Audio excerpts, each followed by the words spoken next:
Сәлем, барлықтарыңа қайырлы кеш. Біз бүгін жалпы қозғалысқа байланысты есептерді қарастыратын боламыз. Біз өткен сабақта өзен ағысында қозғалыстарды қарастырдық. Енді бұл өзен ағысында сәл наобороттан жүреді. Ол қалай? Жалпы екі машина делік. Екі машина бір-біріне қарама-қарсы жүретін болса, получается бұның жылдамдығы қарама-қарсы жүретін болса, екеуінің жылдамдығы қосылады. V1 қосылған V2 болады. Ал если екі машина бір-біріне бағыттас жүретін болса, мынау V1 делік, мынаны V2 делік. Бағыттас жүретін болса, получается мен жылдамдық азайтылады. V1-ден азайтамын V2-ні. Бұл жақта ескеретін нәрсе V1 үлкен V2-ден. Бұл достар кетті. Қарама-қарсын айттым, бағыттасты айттым. И және өткен сабақтың формулаға отырмын, жаңағы S тең V болған кезде T тең болады S бөлінген V және V тең S бөлінген T-ны қолданамыз. Бұл формуланы міндетті түрде жасаймыз. Келесі, енді орташа жылдамдық бізде. Орташа жылдамдық. Бұның формуласы жалпы основной формуласы негізі V орташа S1 қосылған S2 S3 қосылған T кетеді да S-ге шейін бөлемін T1 қосылған T2 қосылған T3 қосылған T-ге шейін кетеді. Бұл основной формуласы. Бұл кетті. Енді есепте жалпы қалай келеді? Осындай ара қашықтықты мынандай уақытта жүріп өтті. Одан кейін мынандай ара қашықтан мынандай уақытта жүріп өтті. Орташа жылдамдығын тапты да. Почти бірінші ара қашықтықты мынаған саламыз, екінші ара қашықтан саламыз. То же самое уақытта T1-те T2-ні салып есептей салады екенбіз. Тағы екінші нәрсе бізде уақыттары тең болған кезде и ара қашықтары тең болған кезде деген жағдай бар бізде. Ол есепте қалай келеді? Уақыттың бірінші шартысы және жолдың бірінші шартысы деп келеді. Если жолдың бірінші шартысын осылай жылдамдықпен жүрді, жолдың екінші шартысын осылай жылдамдықпен жүрді десе, мен мына формулаға салсам болады. Сонда 2V1 V2 бөлінген V1 плюс V2. Кетті. Ал если уақыттың бірінші шартысын осылаймен жүрді, қалған екінші шартысын осылаймен жүрді десе, мен бұл орташа V1 қосылған V2 бөлінген 2 деген формулаға салады екен болады. Основной формулалар менде осылар негізі. Бұл есепте қолданатын мынау осылар. Жалпы есепте негізі түсініп оқыса, негізі есептер шығады. Қатты түсініп оқу керек негізі. Кетті. Бірінші есеп көрейік мысалы. Екі жаяу жүргінші бір пункттен бір уақытта қарама-қарсы бағытта жолға шықты. Біріншісінің жылдамдығы 6, почти бұл 6-ға дейміз ба? Екіншісінікі 8-ге тең дейді. 5 сағаттан кейін екеуінің арасы неше километр дейді. Бізде бағыт қандай? Қарама-қарсы или бағыттас? Қарама-қарсы екеуін қосамыз ба?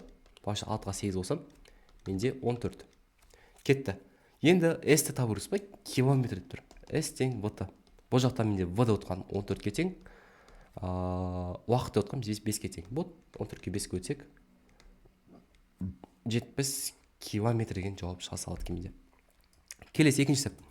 Арақашықтығы 60 болатын екі ауылдан бір-біріне қарама-қарсы бағытта екі жаяу жүргінші жолға шықты. Біріншісінің жылдамдығы 3, екіншісінікі 7 дейді. 2 сағаттан кейін арасы неше километр дейді. Так, былай. Мысалы, адам В-ға ішінде болайық, екеуінің арасы 60 дейді. Арасы 60. Кетті. Так, екі жаяу жүргінші жолға шықты. Қандай бағытта шықты? Бір-біріне қарама-қарсы бағытта шықты дейді. Мынау бұлай кетсе, мынау да бұлай кетті дейді. Мынаның жылдамдығы 3-ке тең, мынаныкі 7-ке тең дейді. 2 сағаттан кейін екеуінің арасы неше километр. Кетті. Получается, бағыт қандай бізде? Қарама-қарсы, получается, мен бұға саласам 3 қосылған 7 тең болады 10-ға. Сөйтіп S тең V-ға саласам, екеуінің қанша жүрген тау үшін. Соңғы 10-ды көбейтем 2, 20 километр. Кетті. Екеуінің арасы неше километр табу үшін мен общий 60-ан азайтамын 20-ны болады. Сонда 60 азайтқан 20 тең болады 40. Ол бізде мынау А жауабына сәйкес келеді екен. Келесі үшінші велосипедші мен мотоциклші бір пункттен бір уақытта бір бағытта жолға шықты. Мотоциклшінің жылдамдығы 50 км/сағат, ал велосипедшінің жылдамдығы 30 км/сағат дейді. Неше сағаттан кейін екеуінің арасы 80 км болады дейді. Так, менде мотоциклші 50 дейді, велосипедші 30 дейді. Неше сағаттан кейін екеуінің арасы 80 дейді. Т-ға салсам Т тең S бөлінген В. Бұл жақтағы менде S деп отқан 80 км, ал В деп отқан бізде бір бағытта жолға шықты дейді. Паже бір бағытта болса мен 50-ден 30 аламын болса, ең үлкеннен ең кішісін аламын. Сонда менде 80-ді бөлемін 20-ға 4 сағаттан кейін деген жауап менде шыға салады екен. Осылай. Кетті.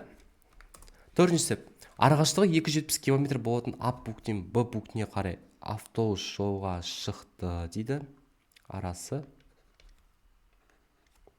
270 дейді. Автобус жолға шықты. Кетті. 2 сағат жол жүргеннен кейін жолдағы жөндеу жұмыстарына байланысты 24 минутқа кідірді дейді. Мысалы, яқта плюс 24 дей салайын. 24 минутқа кідірді. В пунктіне уақыттан жету үшін жылдамдығын 5-ке арттырды. Получается, бұл бастапқыда В мен жүрсе, енді жету үшін сәл жылдамырақ жүру керек қой. Получается, мен жаққа В плюс 5-пен жүрді дейді. Сол кезде бізе арттырды дейді. Бастапқыда қандай жылдамдықпен жүрген тап дейді. Оны нешемен жүрген тап дейді. Если бұндай есеп келетін болса, негізі сәл бұны күрделі бұл есеп негізі. Физматтарға оңай шығар, бірақ гум бағыттың есептеріне сәл қиындау болуы мүмкін. Бұл былай. Если осылай кідірді, кешікті, арттырды, мысалы, осылай қиын сөздер болды, қиын терминдер болған кезде, біз уақыт деген нәрсені қолданамыз. Ол уақытты қалай қолданамыз? Былай бірінші, қараңдар. 2 сағат жол жүрді бірінші, дұрыс па? Осылай жылдамдықпен, какой-то жылдамдықпен 2 сағат жол жүрді. Былайша 2 сағат жол жүрді, кетті. 24 минут кідірді. Мен осы 24 минутты сағатқа айналдырамын. Былайша мен 60-қа бөлемін. Бұл кетті. Енді мына жолды бұны қанша жүрген табу үшін, мен мына жолды қанша уақытта жүрген табу үшін, общий 270-тен азайтамын 2В. Не үшін 2В өткен мынаны жүріп қойды уже 2В деген жолмен. S тең 2В деген жол. Бұл жол жүріп тастады, получается, мына жол сінде 270 азайтқан 2В болса. Қалған асаттық жолды жүрді ғой. Получается, мне мына жер 270 азайтқан 2В бөлемін қаншаға? Бұл кезде жылдамдық бізде В плюс 5 болады. Бұны теңестірем неге? 270 бөлінген В-ға. Кәдімгі жылдамдықпен, если қарапайым жылдамдықпен жүретін болса, ол қандай немен жүреді деген жол болды. Кетті. Енді мен жауаппен қойсам жалпы шыға ма екен жауаппен? Сол жауаппен теңестіре салып тұрсау негізі. Солай оңай шығады негізі. Мысалы мен А жауабын қойып көрейін, 50-ді. 50-ді қоятын болса, мынау 2 қосылған 0,4 қосылған 270 азайтылған. Так, 2 көбейтсек 100, нақты 55 болады. 270 бөлінген 55. Сонда 2-де 4-ке қосамыз. Так, 170-ті 55-ке бөлетін болсақ. Так, 3-тен 0,9 дейді. 0,9 кете береді. Енді 270-ті 55-ке бөлеміз. 4-тен 90 дейді. Вот, кетті. Қос көрейік сонда. 2-де 4-ке қосамыз. 3-тен 0,9 бізде қарасындар. Так, 2-де 4 қосылған 3-тен 0,9. 5-те 49. Бізде 5-те 49 4-те 90-ға теңесті дейді. Теңескен жоқ. Дұрыс емес. Тең болмай тұрсыз ба? Бағана мына жауап қате. 48 көрейік енді. 48 қоятын болсақ, так, 2-ке 48 қойсақ 96-ты, 48-ге 5 қоссақ 53 болады. 53. Мына жақта бізде 45 болады. Ал қосып көрейік. Сонда азайтып көрейік. 270 азайтқан 96 бөлеміз 53-ке. 3-те 28 шығады екен мына жерде. 3-те 28, ал бөлетін болсам 270 45-ке. Ровно 6 шығады екен.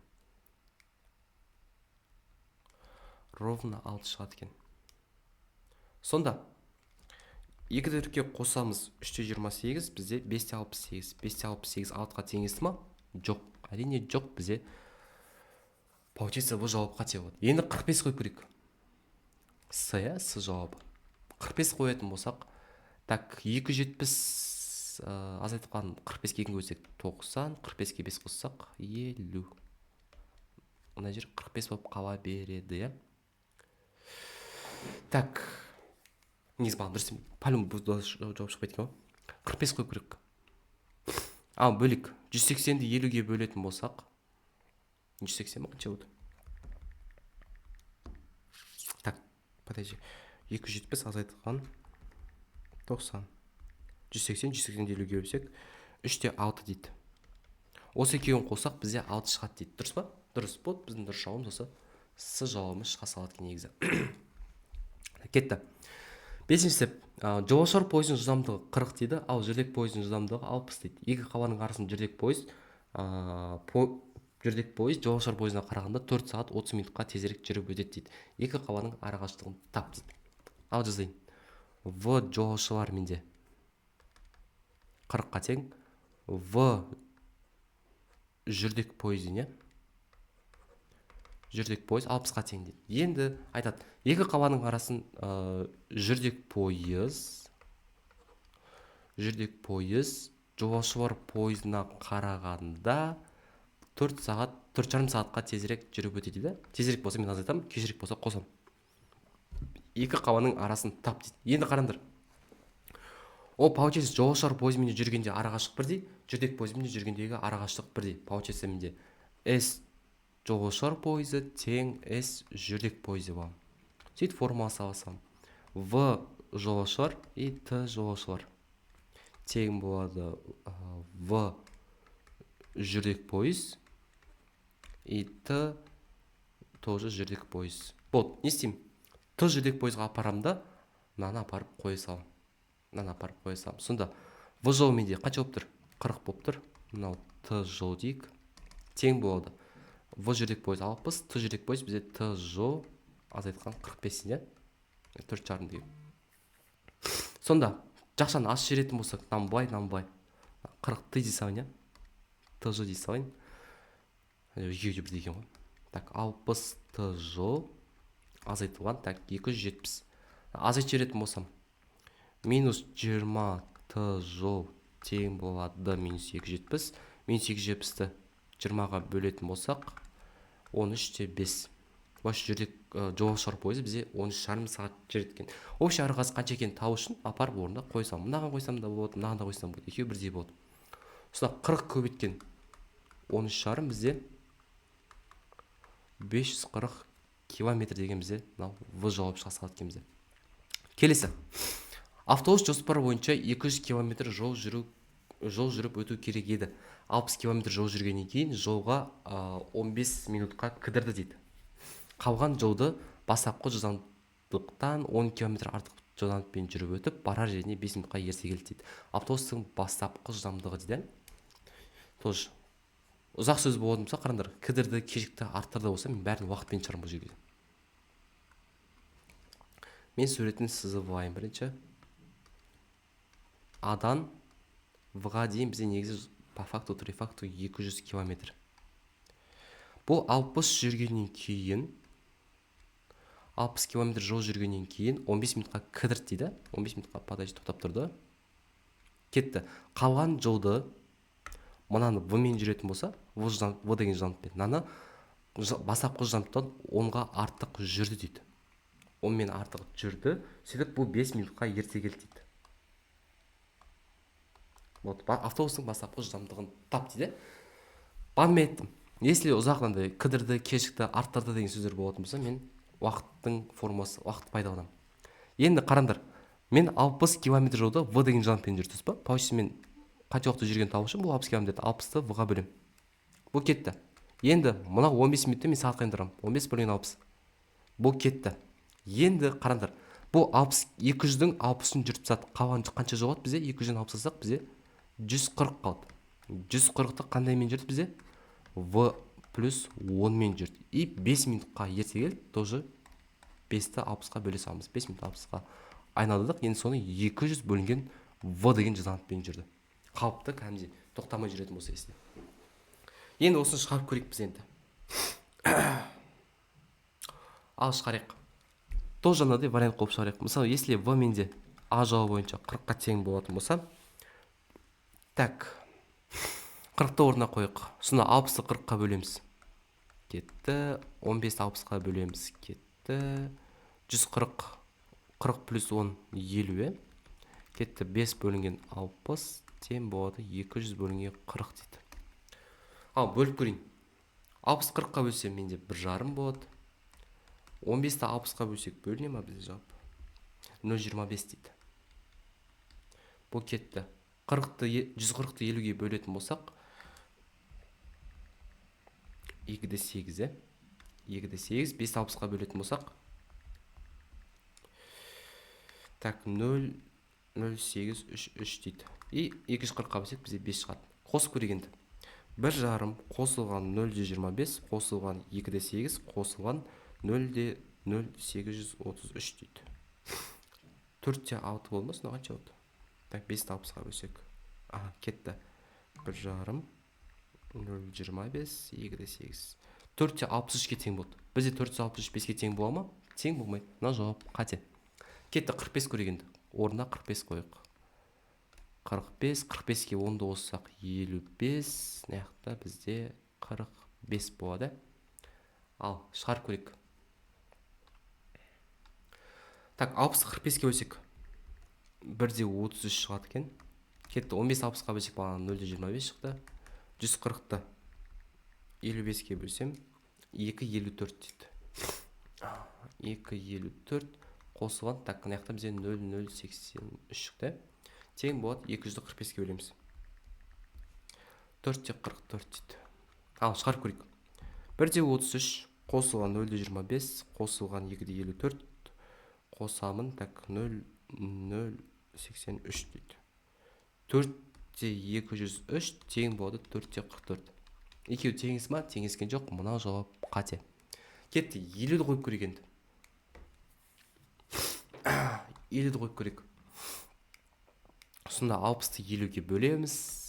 50-ге 10-ды қоссақ 60, мынаяқта бізде 50. Так, кетті. 60-ты 50-ге бөлетін болсам 1-де 2 болады. Мынаяқта 0,25 болады. 140-ты 60-ға бөлсек. Так, 2-де 33 дейді. И мынаны бөлсек тоже 0 қанша шықты? 0,083 шықты бағана. И 250-ге бөлсек 4 шығады. Ал, қосып көрейік. 1-де 2 қосылған 0,25 қосылған 2-де 33 қосылған 0,083. 3-те 863 тең болады 4-ке дейін. Тең болмайды. Бұл да жауап болмайды. Соны біздің жауабымыз Д болсады. Көрейік тексеріп. 60. 60 қойып көрейік. 60-ға бөлеміз. Кетті. 60-ға 10-ды қоссақ 70 болады. Мынаяқта тоже бізде 60 па? Так, кетті. Тексерейік. Тексерейік енді. Так, 60-ға бөлсек 1 болады. 15-60-ға бөлсек 0,25 болады. 140-ты 7-ге бөлсе 2 болады. 5-60-ға бөлсе 0,083 болады. Енді 260-ға бөлсек бізде бөліне ма деген сұрақ. 3-те 33 дейді. Есіп кете берді. Қосайын.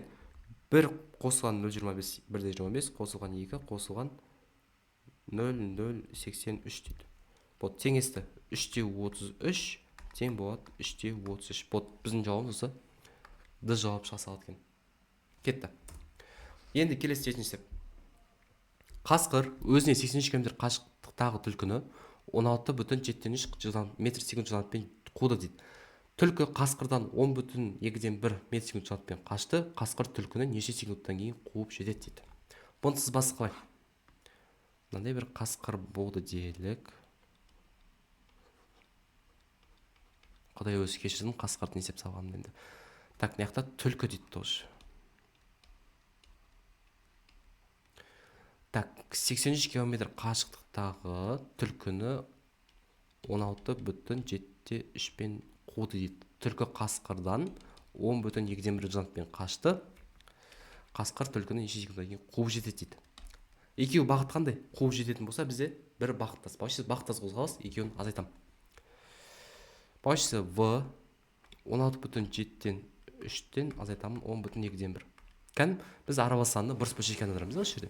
Мынаны көшіреміз 112, 112-ке қоссақ 115 болады. 115 бөлінген 7 азайтамын 10-ға 2, 20, 20-ға 1-ді қоссақ 21 бөлінген 2. Так, ортақ бөлім беремін. Мынаған 2, мынаған 7. 230 азайтқан, так, 147 бөлемін 7-ге көбейтсек бізде 14 болады. Тең болады 83 бөлінген 14. Жылдамдығы получится 83 бөлінген 14 шықты. Енді қанша уақыт жүрген тау үшін мен естемін S-ті бөлемін бұға. Бұл жақтағы менде S-ім 83 метр, жылдамдығым 83 бөлінген 14. Вот 14 меға көбейтіп кетеді. Сонда 83 көбейткен 14 бөлінген 83. 83 мен 83 қысқарып кетеді. Вот сонда бізде 14 секундта қуып жетеді деген ды жауап шығасақ бізде. Кетті. 8-шісі. Бірінші машинаның жылдамдығы екінші машинаның жылдамдығынан 10 км сағатқа артық дейді. Бірінші машина 560 км жолға екінші машинаға қарағанда 1 сағат аз уақыт жұмсайды дейді. Бірінші машинаның жылдамдығын тап дейді. Бірінші машинаның жылдамдығы екінші машинаның жылдамдығынан 10 км сағатқа артық дейді.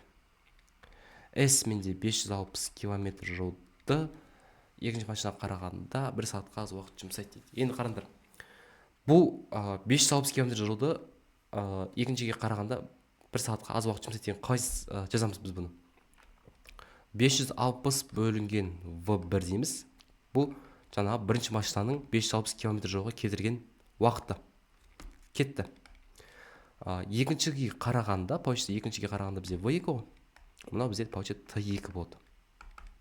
T2 бірінші сағатқа аз уақыт жұмсайды. Аз айтам 1. Бұл біздің жауабымыз осы кезде шыға салады екен. Енді бұны өкінішке орай жауаппен шығара алмаймыз. Если екі машинаның да несін тапса, біз апарып орнына қойсақ болар еді мысалы. Бұны шығару керек болады өкінішке орай енді. Не істейміз? Жүйе қалай болады бізде? Бізде жүйе V1 тең болады V2 плюс 10-ға тең болады. 560 азайтқан V1 тең болады 560 азайтқан V2 минус 1. Ал, не істеймін? Мен V1-дің орнына апарып не қоямын?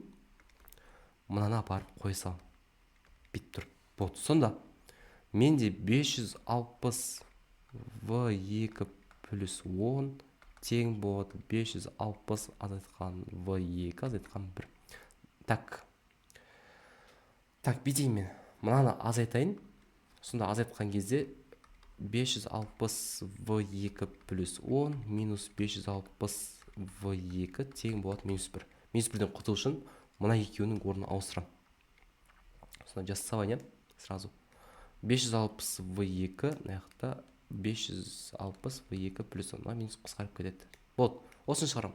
Мынаған ортақ бөлімге V2 плюс 10-ды бердім сам, мынаған V2-ні берем, ал мына 1-ге мына екеуін көбейт берем. Сонда V2 плюс 10 болды сонда. Так, сонда біздің теңеу не болды?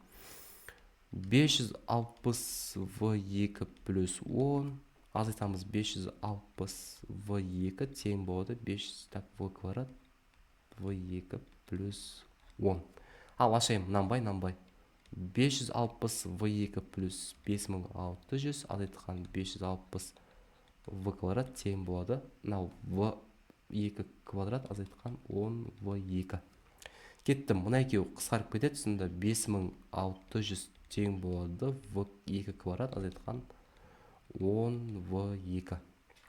Азайт жүрейін. Сонда менде қарапайым не шығады? Қарапайым квадраттық теңдеу шығады. Болды. Сонда мен қандай екі санды көбейткен кезде минус 5-ім шығады. Қандай екі санды қосқан кезде 10 шығады. О, қандай жауаптар? Бауышымде V2 если 80 де 70, 80 де 70, менде 10 шығар үшін аяқа минус 70 қойсам. Сонда 80-ге минус 70 қоссақ 10 шығады, 80-ге минус 70 көбейтсек минус 5600 шыға салады. Болды. V2-ні таптық, бізге бірінші машинаны таптық, не? Болды. Бірінші машинаны табу үшін апарып орнына қойсам. Сонда V1 тең болады. Екіншінікі 80 плюс 10 болса, бізде 90 км сағат шыға салады екен болды. Бойынша 8 А жауабы болды. Кетті.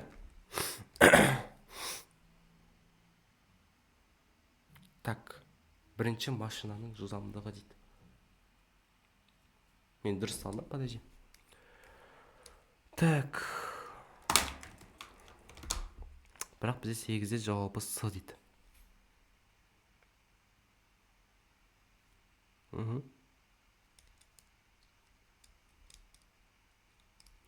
Так, теңдеу мен дұрыс құрдым ба?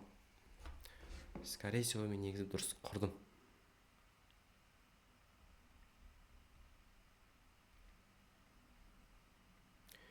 Теңдеуді мен скорее всего дұрыс құрдым.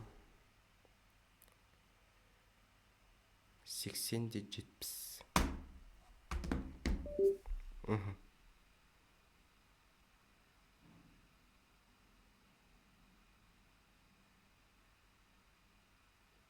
Ой, білем, мына жер плюс екен ғой, ё-моё. Мынау плюс екен, мынау да плюс екен, сонда 80 мен 70 болса мына жер. Еще бірақ мынау да не өту керек қой. Мынау плюс мына жаққа минус болып өтетін болсын да, подожди, не болып кетсін.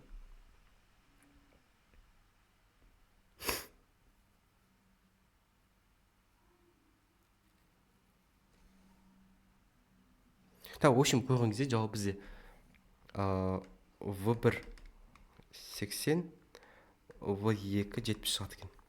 Сонда В2-міз бізде если 70 болатын болса, вот, сонда бізде В1 80 болса, вот, С жауап жасалады екен ғой. Дұрыс естімеппін мына жерде.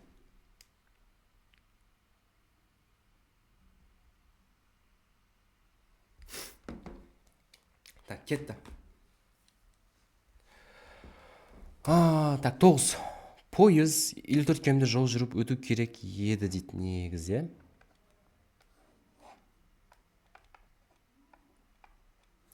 Елтөрт км жол жүріп өту керек дейді. 14 км жол жүргеннен кейін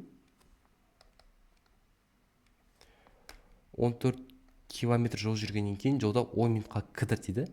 Бойса плюс 10 минут болады.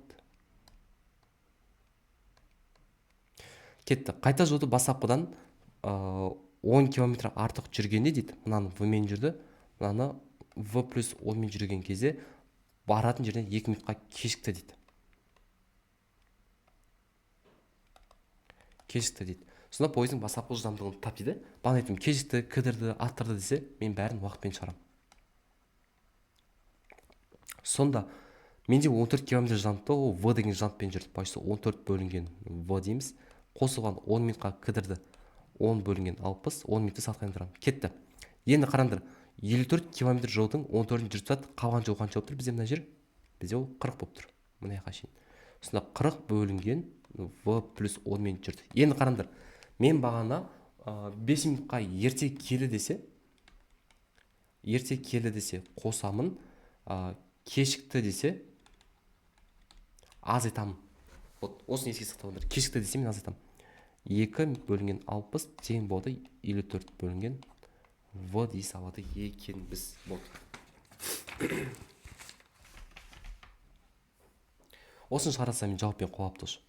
Так, сонда, если бізде В 40-қа тең болатын болса, 14 бөлінген 40, мына жер 40, мына жер 40 болсалады.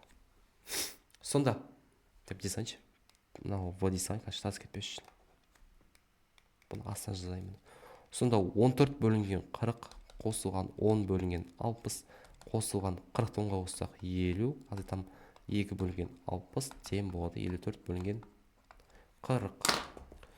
Если біздің теңдеуіміз дұрыс шығатын болса, ол жауап дұрыс болады бізде. Кетті. 14 бөлем 40-қа 0,35. 10-ды 60-қа бөлсем. Так, 0,166 кетеді. Кетті. 40-қа 50-ді бөлсем 0,8 болады. 2-ді 60-қа бөлсем 0,033 тең болады. 54-ті 40-қа бөлеміз. 1,35 дейді. Ал шығама тексеріп көрейік. 0,35 қосамын 0,166 кетті. Қосамын 0,8 азайтамын 0,033 дейді. Бізде 1,277 тең болады мынаған дейді. Тең бола ма? Тең болмайды. Біздің дұрыс жауап болмайды мынау. А жауап. Кетті. Енді 45 қойып көрейік. 45 қоятын болсақ, мына жер 45-ке тең болады. 45-ке 10-ды қоссақ 55 болады. Мына жер тоже 55 жасалады екен. Кетті. Сонда 14-ті бөлеміз 45. 0,31 дейді. Так, 10 60 қала береді. 0,8. Енді 40-ты 55-ке бөлеміз. 0,72 дейді. 0,72 и тең болады қанша дейді? 54-ті 55-ке бөлеміз. 0,98 18 дейді.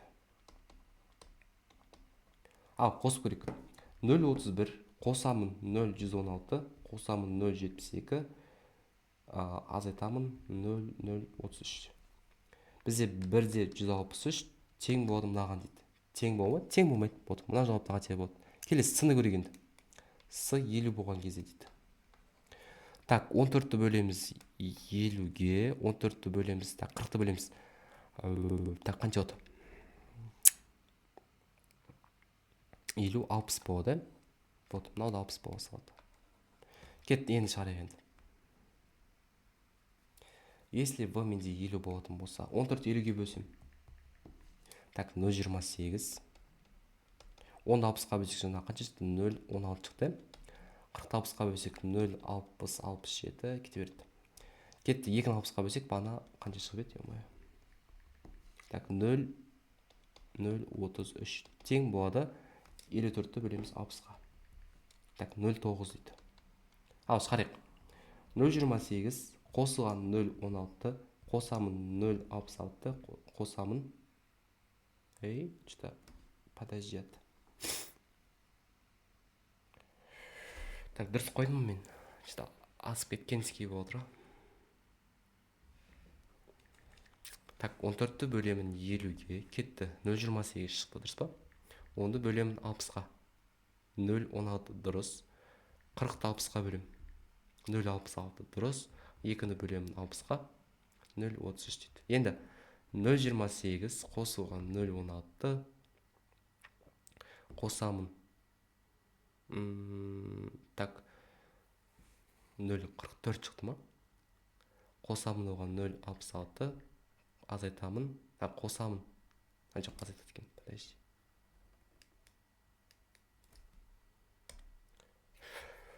Так.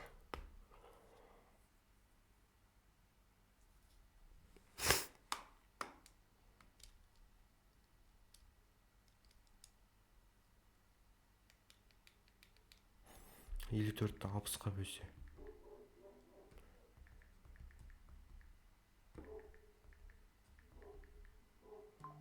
Ой, блин, 60 емес қой. 50-ге бөлем ол. Неге шайып отырмын? Вот, енді шығу керек. Так, 54 50-ге бөлсем 1,08 шығады екен. Так, сандарын дұрыс қойдым ба мен? Так, 50-ді қойдым дұрыс, 50-ді қойдым дұрыс, 50-ді қойдым. Вот, енді шығып пасана білмеймін енді. 0,28 қосамын 0,16 қосамын 0,66 кете берді. Сонда азайтамын 0,033. Бірменен шығып тұр. 1,073 шығып тұр. Оны жоқтап алған кезде 1,08-де басақ болды. Вот, шығып тұр. Примерно шығып тұр. Осы сыз жауабы шыға салады. Негізі қарасындар, кән бөлшекпен орындап көсінеді тоғы шығады негізі. 10-ға 40 қоссақ, 50, 50-де 2-ні алсақ, қанша болады? 50-ден 2-ні алсақ, бізде 48 болады. 48-ді 60-қа бөлем. Қосамын 14 бөлінген 50. Тең болады 54 бөлінген 50-ге. Мен 48-ді 60-қа бөлсем 0,8 шығады. Мынаған бөлсем 0,28 шығады. Сонда екеуін бөлетін болсам, блин, мына жері 50 екен ғой. Сонда 1,08 шығады. Вот. Шығып тұр. Почти теңес бір біздің дұрыс жауабымыз с жауап шығасады. Кетті. Семафорда 16 минут тоқтап қалғандықтан пойыз 80 км жолды кестеге қарағанда 10 км сағат артық жылдамдықпен жүріп, жоғалтқан уақытын қайтарды дейді. Пойыздың кестеге сәйкес жылдамдығын тап дейді. 16 минут тоқтап қалды дейді. Пойыз 16 минут тоқтады, 16 бөлінген 60 деймін. Кетті. Енді тоқтап қалған соң ол 80 км жолды немен жүрді дейді. Басақоға қарағанда 10 км сағат артықпен жүрді дейді. Тең болады 80 бөлінген в. Мынаның бәрі уақыт. Мына тоқтаған минуты, мынау сол арттырған жылдамдықпен жүрген кездегі, мынау кәдімгі қалыпты немен жүрген кездегі жылдамдық. Вот, кетті. Осыны шығарамын енді. Тоже жауап қойып. Мысалы менде если в если менде в 70-ке тең болатын болса, сонда 16 бөлінген 60 қосамын. Так, 80-ді 80-ге бөлем, 80-ді 70-ге бөлем. Ал шығарып көрейік.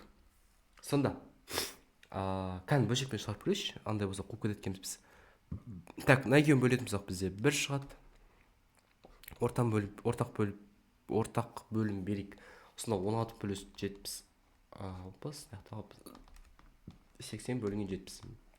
Мыяқта астына 70 алып, мыяқта 60. Тең болады 80-де 70. Пропорция берейік. 76-ға 60. 4560 шығады. Мына екеуін көбейтсек 4800 шығады. Екеуі теңес ма? Теңескен жоқ. Мына жауап қате. 50-ді көрейік енді. Так, 50 болса біз 80-ді бөлеміз. 50 плюс 10 60. Мына жер 50 болады. Так, екеуі астылары бірдей, получается екеуін қосып саламыз. Сонда 16-ға 80-ді қоссақ 96. Мына жер бізде 50 болып салады. Сөйтіп пропорция беріп көрейік. 96 көбейткен 50 4800 шығып тұр.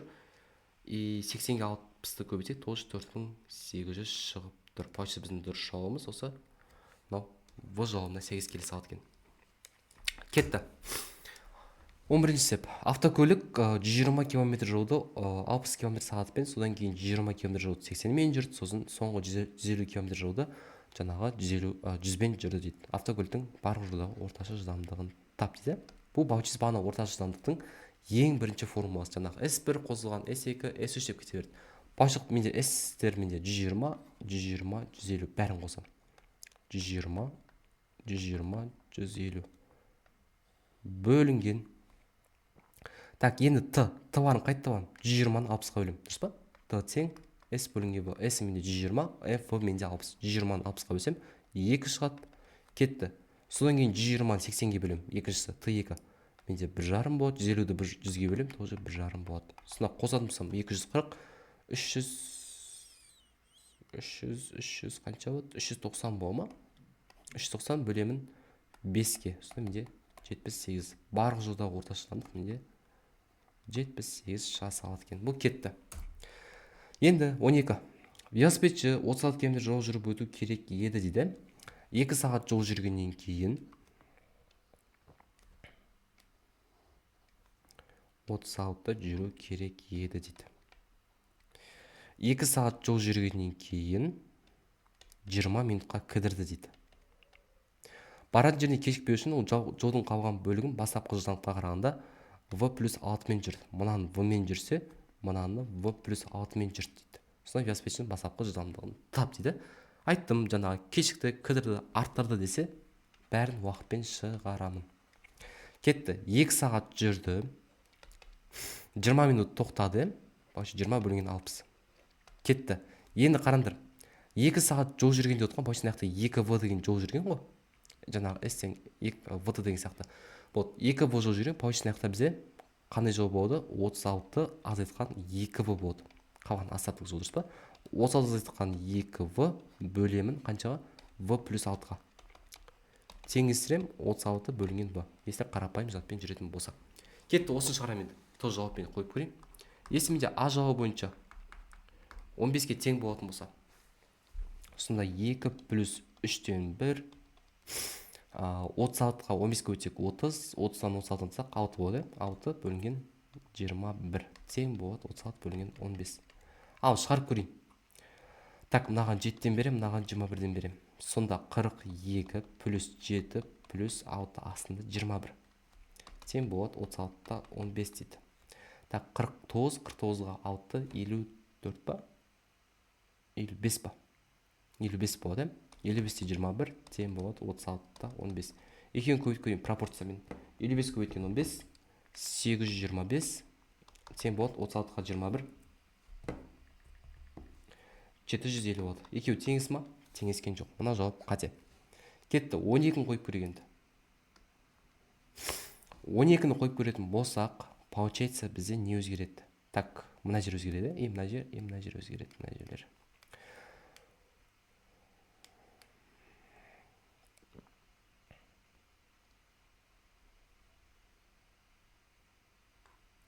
Так, сонда 36 азайтқан 2 көбейткен 12, 24, 24-тен 36-дан сақ 12. 12-ке 6-ны қоссақ 18 болады, мына жақта 12 болады. Ортақ бөлім тоже мынаған 18, мынаған 6, мынаған 1-ден қала береді. 12-ке 8 36, 6 12 бөлем 18-ге тең болады. 36 бөлім 2 3-ке тең болады. Так, 36-ға 6-ны қоссақ 42, 42-ке 12-ні қоссақ 42-ге 12-ні қоссақ 54. 54-ті 18-ге бөлсек бізде 3 шығады. Бұл біздің дұрыс жауабымыз осы В жауабы шыға салады екен. Поточкам бар еді менің.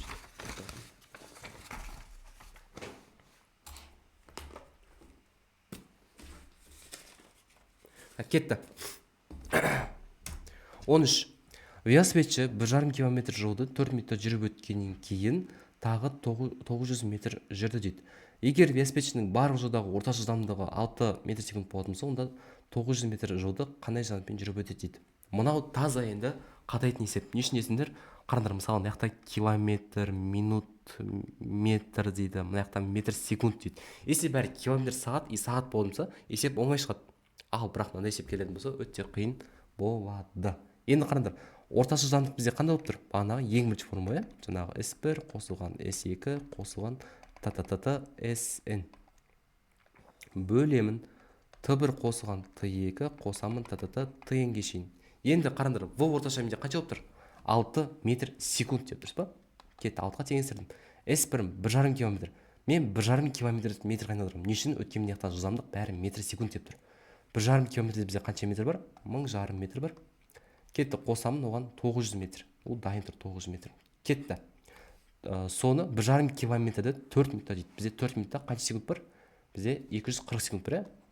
Вот. Секунд қадырым, мынаны Т2 дейін.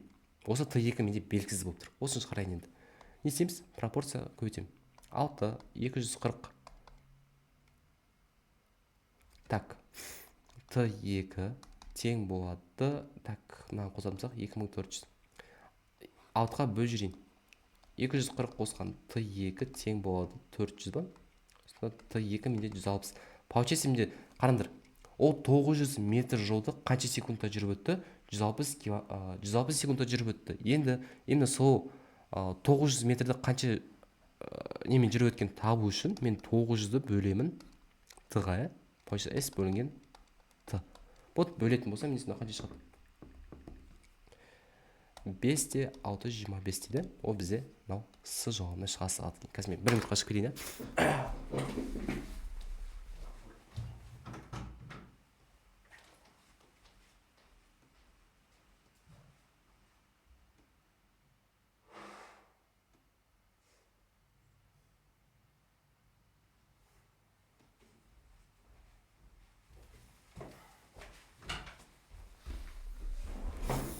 Так, кетті. 14.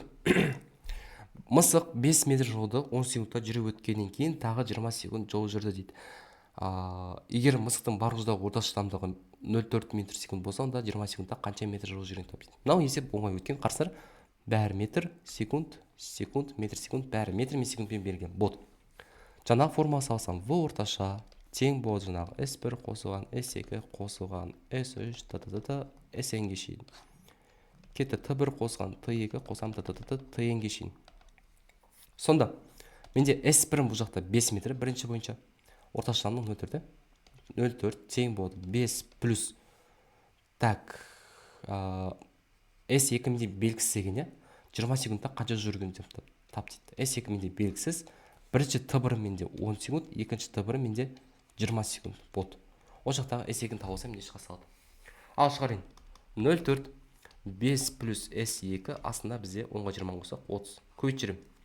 12 5 плюс S2. S2-ні табу үшін 5 азайтып салам. Сонда S2 менде 7 метр. Болды. Сонда менде S2 менде 7 метр. Получается 20 секундтағы жолда бізде 7 метрмен жүріп өтті деген сөз. Кетті. 15. Автокөлік жолдың бірінші шартысын 40 пен, екінші шартысын 60 пен жүрді дейді. Автокөліктің барлық жолдағы орташа жылдамдығы. Бағана мен айтым, жолдың бірінші шартысы айтым, бағана есептің басын айтым, жолдың бірінші шартысы. Жолдың бірінші шартысы болатын болса, получается S1 тең S2, В орташа неге тең болады дедім? 2 V1 V2 бөлінген V1 плюс V2. Сонда 2 көбейткен 40 көбейткен 60 40 плюс 60. Так, көбейтейін. Так, көбейтсек 4800, астында 100 шығады. 4800-ді 100-ге бөлсек 48 шыға салады. Болды. 15 кетті. Келесі 16. А қаласынан Б қаласына қарай Б қаласына қарай жылдамдығы 45 болатын жүк машинасы жолға шықты дейді.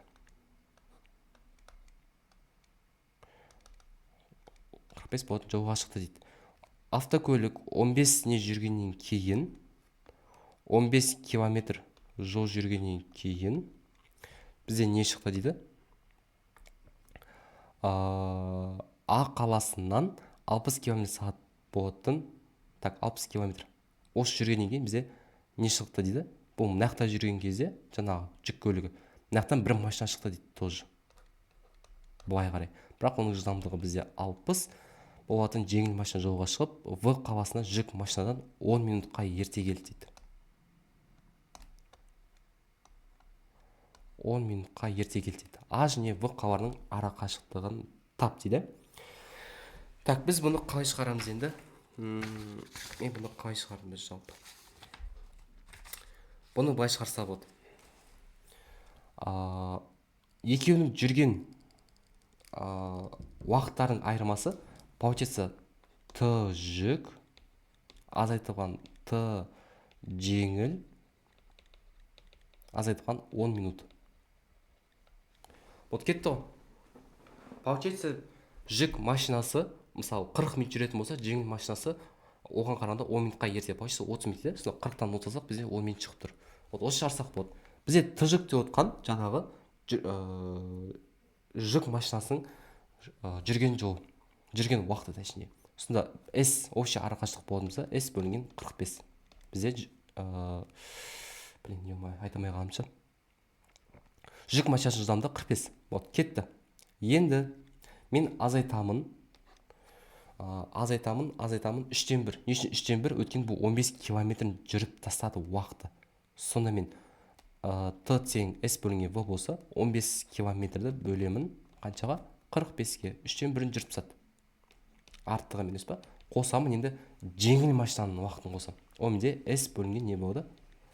Оның жылдамдығы 60-ға тең болады. Вот, сонда 10 минут 60-ға айналсам. Так, 60 болды. Вот, осыны шығарсақ болды енді. Бізде шыға салды. Так, не істеймін? Тоже жауаппен қоя салайын яқты. Тоже жауаппен қоя салайын. Менде А жауабы бойынша 40 дейді. Сонда 40-ты 45-ке бөлем. Азайтамын 3-тен 1 қосамын 40-та 60. Тең болады 10-да 60-қа дейді. Так, орындайтын болсақ, қысқартатын болсақ, не қысқартып біз 5-ке қысқартсақ 8 бөлінген 9 болады. Азайтамын 3-тен 1 қосамын, мынақта 2 бөлінген 3 шығады. Мынақта 6-тан 1 шығады. Мынақта 1 шығады. Сонда біз 8-ден 8 бөлінген 9-дан азайтамыз 1 тең болады 6-тан 1 дейді. Азайтсақ минус 9-дан 1 тең болады 6-тан 1. Екеуі теңіз ма? Теңескен жоқ. Мұна жауап қате. Кетті. 35 көресіңдер енді. 35 қоятын болсақ, мына жер 35, мына жер 35. Болды. Сонда 35 болатын болса, 35 пен 45 бізде 5-ке қысқарса, так, мынаяқтан 7 болады, мынаяқтан 9 болады. 3-тен 1 қосылған тоже 5-тен қысқартсақ, мынаяқта 7, мынаяқта 12. Тең болады 10-да 60. Берейін, ортақ бөлім 4, 4-ке 7 қоссақ 11 бөлінген 12, 7 бөлінген 9. Мынаяқта бағана 6-тан 1 шықты. Так, мынаған ортақ екеуіне ортақ бөлім. Мынаған 4, мынаған 3 бөліп. 28 азайтылған 33 минус астында 36. Кетті 6-тан 1. Шықама 6-тан 1. Мынаяқтан бізде минус 5-те 36 тең болады 6-тан 1. Екен көйтсек, минус 30 тең болады 36. Теңеспейді. Мынау да қате. Так, келесі.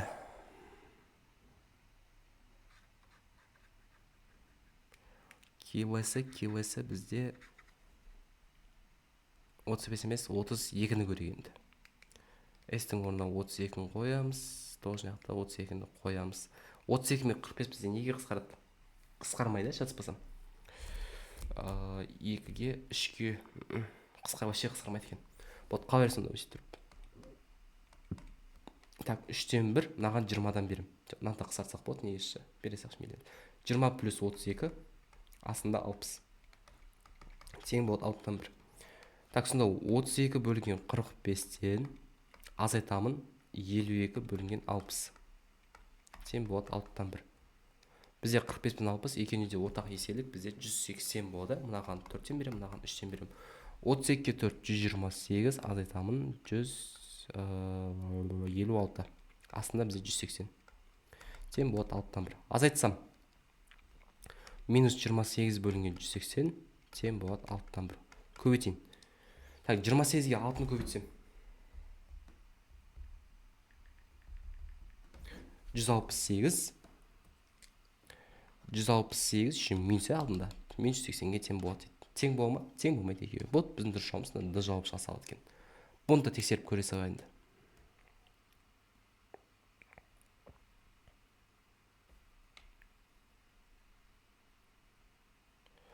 Бұны да тексеріп көре салайық. Сонда мына жер 90. Мынау да 90 болады. Сонда 90-ды 45-ке бөлсек 2 шығады. Мынақтан 3-тен 1, мынау 3 бөлінген 2 тең 6-тан 1 шығады дейді. Көрейік. Так, мынаған 2, мынаған 3-тен беретін болсақ 2 азайтылған 2 қоссақ 5, 6 дейді. 6-тан 1 дейді.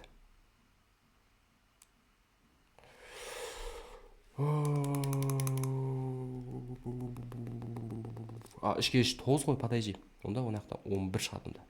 Вот, осында ортақ бөлім беріп жерек. 12 азайтқан 11 тең болады 6-та.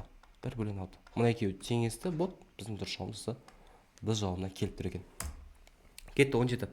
Автокөлік уақыттың бірінші шартысын 120 мен екінші шартысын 100-бен жүрді дейді. Автокөліктің барлық жолдағы орташа жылдамдығы. Уақыттың жарысы не істейміз? Қай форма саламыз біз? V1 плюс V2 бөлінген 2 болады. Сонда 120-ны қосамын 100 бөлінген 2. 110 шыға салады екен, ортасы болады. Осылай 10 шыға салады. Кетті 18. Арақашықтығы 36 км болатын екі аудан бір-біріне қарама-қарсы бағытта екі жаяу жүргінші жолға шықты дейді. Бірінші жылдамдығы 4, екіншісіндегі 5 дейді. 3 сағаттан кейін арасы неше километр дейді. Тура сондай бағанағы алғаш естер сияқты. Арасы 36 болып тұр. Екі жаяу жүргінші бір-біріне қарама-қарсы бағытта. Мынау былай кетсе, мынау былай кетіп тұр. Мынаның жылдамдығы 4, мынаныкі 5 деп алайық. Сонда 3 сағаттан кейін екеуінің арасы неше километр дейді. Так, кетті. 10 істеймін. Бағыт қарама-қарсы получим жылдамдықты қосам. 4 плюс 5 9. Арақашықтықтан табу үшін s тең b. Жылдамдығым 9, уақытым 3. 27 болды. Получится екеуінің арасы неше километр екенін табу үшін мен общий 36-тан азайтамын жүрген жолдарын. 27 болды. Біздің 9 километр шыға салады екен. Кетті 19. Аудан жаяу жүргінші жолға шықты дейді. 3 сағаттан соң артынан велосипедші шықты дейді. Жаяу жүргіншінің жылдамдығы 4, велосипедшінің жылдамдығы 10 дейді. Неше сағаттан кейін велосипедші жаяу жүргіншіні қуып жетеді дейді.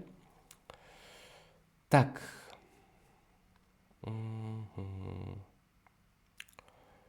Так, жаяу жүргінші жолға шықты дейді.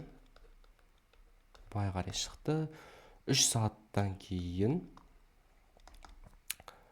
велосипедші шықты дейді. Примерно өтірік салайыншы. Велосипедші шықты дейді.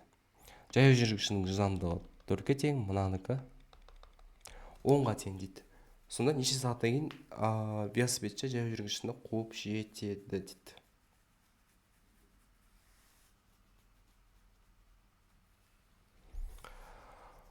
Так.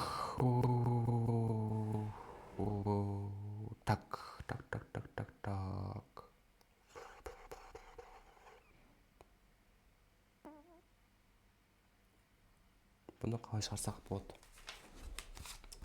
Так, мен 19-ды қалай шығардым жалпы? Так, мен бүйтіппін. Жалпы мысал, мынау 4 кеш көбейтсек 12 получится. Ол общий 12 километр. Получается бізде велосипедшімен жаңағы жаяу жүргіншінің арасы 12 километр. 12 километр. Мен 12-ні қайдан алдым? 4-ке 3-ті көбейтемін. Получится уже 3 сағат бағана жүріп тұрды, 3 сағаттан кейін шықты деп тұр ғой. Болды. Сол үшін бізде арасы 12 километр болады.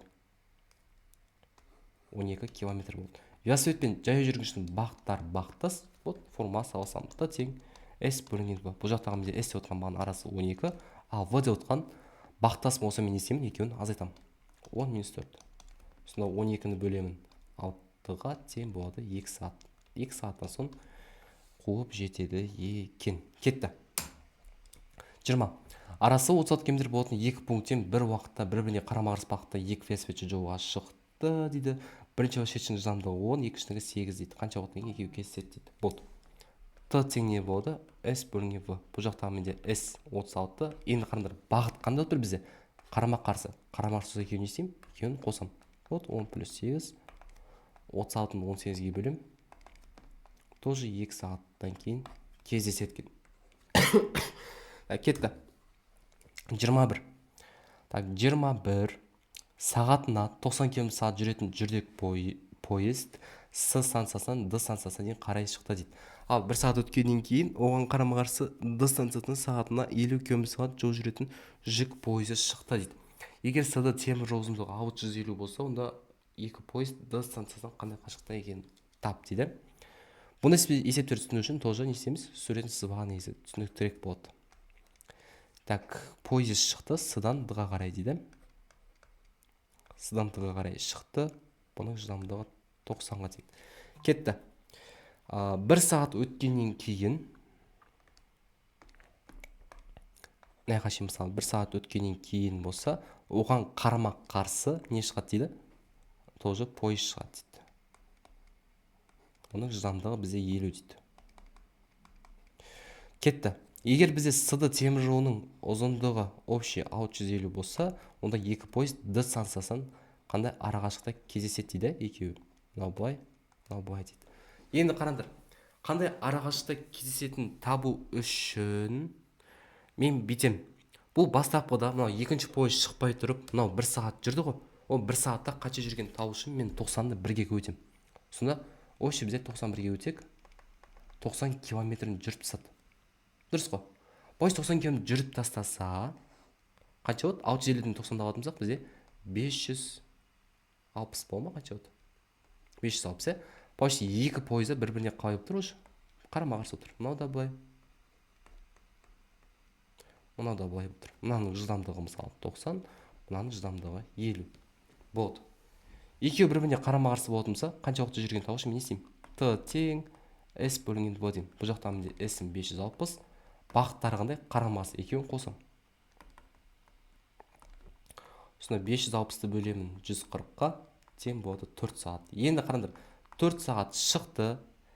Осы екі поезд Д станциясына қандай қашықта жүрген тап дейді. Получается 4 сағаттан кейін мына 4 сағатта жүреді, мына да 4 сағаттан жүргеннен кейін бізде не істейді? Екеуі kesеді. Вот. Получается 50 км сағатпен бұл Д станциясынан шықты ғой. Д станциясынан 50 км сағатпен 4 сағат жүрсе, сонда Д станциясынан 50-ге 4 көбейтсек 200 км арақашықта бізде екеуі кездеседі екен. Вот. Мына жер 200 болған кезде мына екі поезд бір-біріне kesеді. Вот. Мағынасы осы табылды. Кетті. 22. А қаласынан жылдамдығы 60 болатын бірінші машина жолға шықты дейді. 1 сағаттан кейін артынан жылдамдығы 50 болатын екінші машина шықты дейді. Бірінші машина жолға шыққаннан кейін 10 сағат өткен соң екі машина бір-бірінен неше километр ұзақта болады дейді.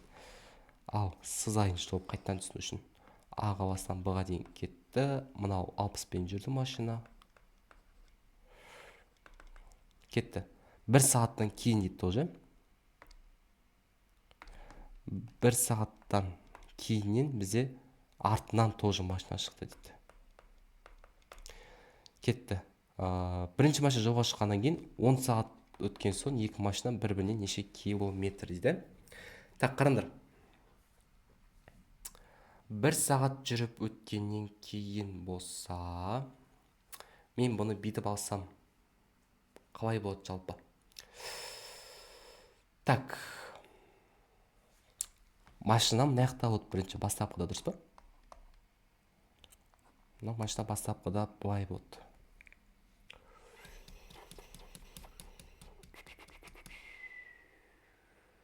Так, бұны былай түсіндірейін. екі машина бір-біріне бағыттас, дұрыс па? Мынау 50 мен мына 60 жеті, арасында 10 сағат. Арасында қанша екенін табу үшін мен не істеймін? Жаңағы екеуін азайтамын, дұрыс па? V1 азайтқан V2, сонда 60 азайтқан 50 көбейтем, уақыт қанша? 10. Получается екеуінің арасы получается 10 сағаттан кейін 100 км болады. Бұл кетті. Енді қараңдар, 1 сағаттан кейін мынау машина шықты ғой. Получается бір сағаттың алдында бұл машина негізі, машина екен ғой. Вот машина не істеу керек? Жаңағы 50 көбейткен 1 сағат. Тағы артық жүру керек, чтобы анаған дәгендет ету үшінші. Сонда 50 болады. Сонда 50-ге 100 қоссақ, бізде 150 километр шыға салады екен. Болды. Кетті. 23. А пункттерінен В пункттеріне бір уақытта бір-біріне қарама-қарсы бағытта мотоциклшы, қарама-қарсы бағытта дейді. Мынау былай кетсе, мынау былай кетті. Так, мотоциклшы мынаяққа ВМ-ден, мынаяқта ВВ дейін, 2 сағаттан кейін кездеседі. Мотоциклшының жылдамдығы 60-қа тең, велосипедшінікі 20-ға тең дейді. 2 сағаттан кейін арақашықтығын тап дейді. Так, қараңдар. Бұл жақта менде бағыт қандай болып тұр? Бір-біріне қарама-қарсы болып тұр. Получается менде S тең VT болады. Жылдамдықтар қарама-қарсы, мен екеуін қосам. 60 плюс 2 20 и арасы қанша уақыт? Бізде 2 сағат болды. Сонда 60-ға 20 қоссақ 80, 82 өтсек 160 километр деген жауап бола салады екен. Болды. Осылай шыға салады. Кетті. Ара қашықтығы 18 км болатын екі пункттен бір уақытта бір-біріне қарама-қарсы бағытта екі жаяу жүргінші жолға шығып, 2 сағаттан кейін кездеседі.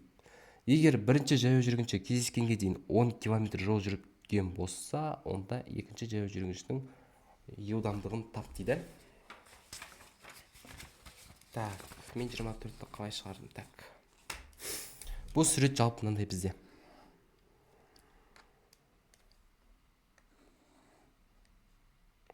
Мынау А, мынау В, дұрыс па? Так, арасы 18 болып тұр. Так, екі пункттен бір уақытта бір-біріне қарама-қарсы екі жаяу жүргінші жолға шықты дейді. Мынау былай кетсе, мынау былай кетіп тұр ғой. Жаяу жүргінші 2 сағаттан кейін кездесті дейді.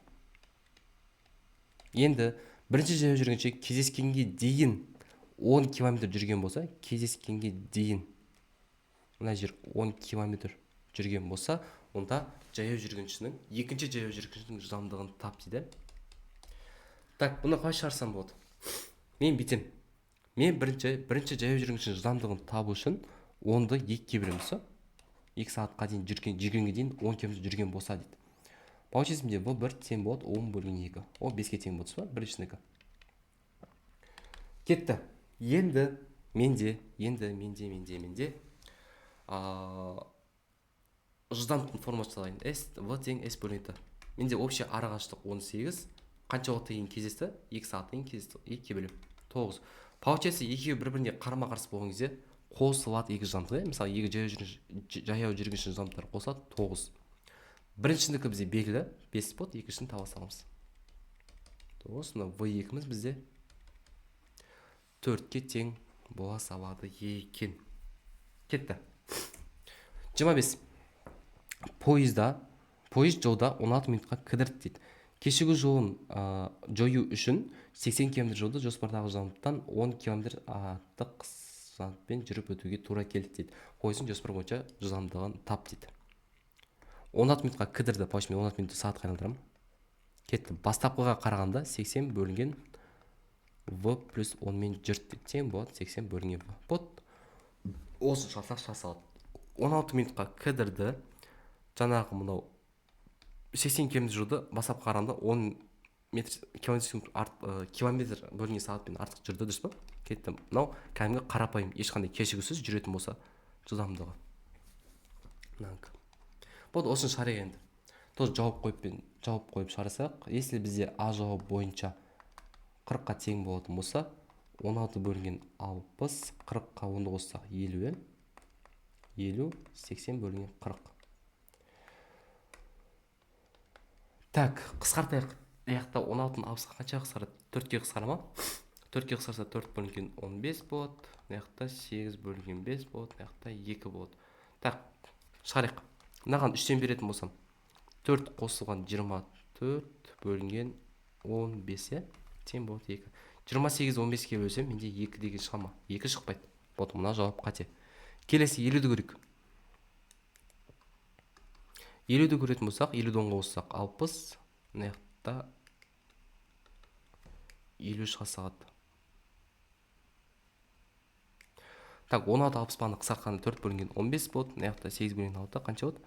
Так, 2-ге қысқартсақ 4 бөлінген 3 болады. Мына жақта 8 бөлінген 5 шыға сағат. Ал мынаған 5-тен берем. 4 бөлінген 15 қосылған 20 бөлінген 15 тең болады 8 бөлінген 5. 4-ке 20-ны қоссақ 24, 24 бөлінген 15 тең болады 8 бөлінген 5. 3-ке қысқартып жіберетін болсақ, тоже 8 бөлінген 5 шыға салады. Екеуі теңесті. Сонда біздің дұрыс жауабымыз осы В жауабы шыға салады екен. Кетті. 26. Жылдамдықтары 70 пен 80 болатын екі пойыз бір-біріне қарама-қарсы бағытта келе жатыр. Екі пойызда отырған жолаушы бірінші пойыздың қастарынан 12 секундта жүріп өткенін байқады дейді. Бірінші пойыздың ұзындығын табыңыз дейді. Оны қалай табамын? Жаңа бай кездескен кезде 12 секундта кездесті дейді. Получается, мынау Т болып тұр. Мына екі жылдамдық болып тұр.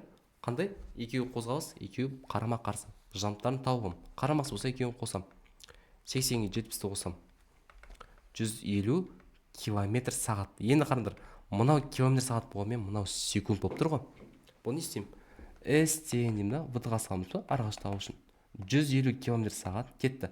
Мен мынау 12 секундты сағатқа айналдыратын болсам, 12-ні 3600-ге бөлем. Өткенімізде 1 сағатта 3600 секунд бар. Болды, кетті. Есептеймін.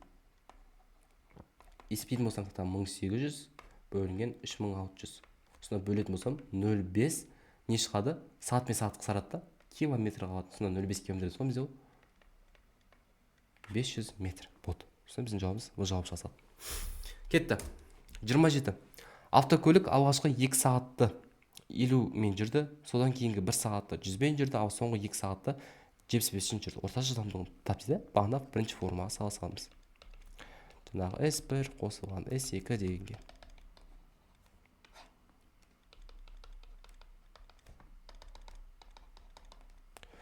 Так, кетті. 2 сағатты 50 мен жүрді дейді. Баушы 50-ге 2-ні көтсек, бізде 100 километр жүрді ба? 100 километр жүрді. Келесі.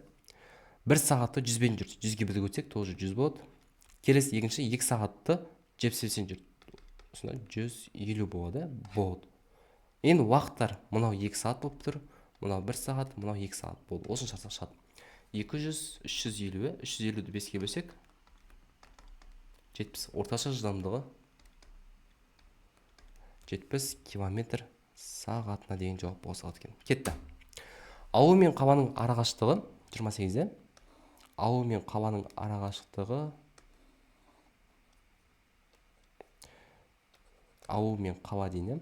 Екеуінің арасы 45. Ауылдан қалаға қарай жылдамдығы 5-ке тең болатын жаяу жүргінші шықты дейді. 1 сағаттан кейін оған қарама-қарсы бағытта жылдамдығы 15-ке тең болатын велосипедші шықты дейді. Олар қандай қашықта кездесетін тап дейді. Енді қараңдар. Мынау 1 сағаттан кейін мынау шықты ғой. Пойшы 1 сағатқа дейін какой-то бір жол жүрді ғой. Ол жол жүрген табу үшін мен 5-ке 1-ді көбейтемін. Сонда менде 5 километр жүрді ол 1 сағатта. Вот сонда 45-тен 5 азып береміз. Сонда 40 километр болды мына жерде. 45-тен 5 алсақ 40 болады. Мына жақтан жаяу жүргінші. Мына жақтан. Так. Мына жақтан не шықты? Ой, велосипедші шықты неше? Велосипедші. Мынау былай кетсе, мынау былай кетеді. Бұның жылдамдығы 5-ке тең. Мынаныкі 15-ке тең. Бағыттар қандай? Қарама-қарсы қосылады. Уақытын табу үшін S-ті V-ға бөлем. S менде 40 болсын, 40-ты бөлемін 15 плюс 5-ке 20. Тең болады 2 сағат. Почти 2 сағаттан кейін кездеседі. Енді қараңдар. Олар ауылдан қандай қашықта кездескенін табыңыз. Енді бұл қара.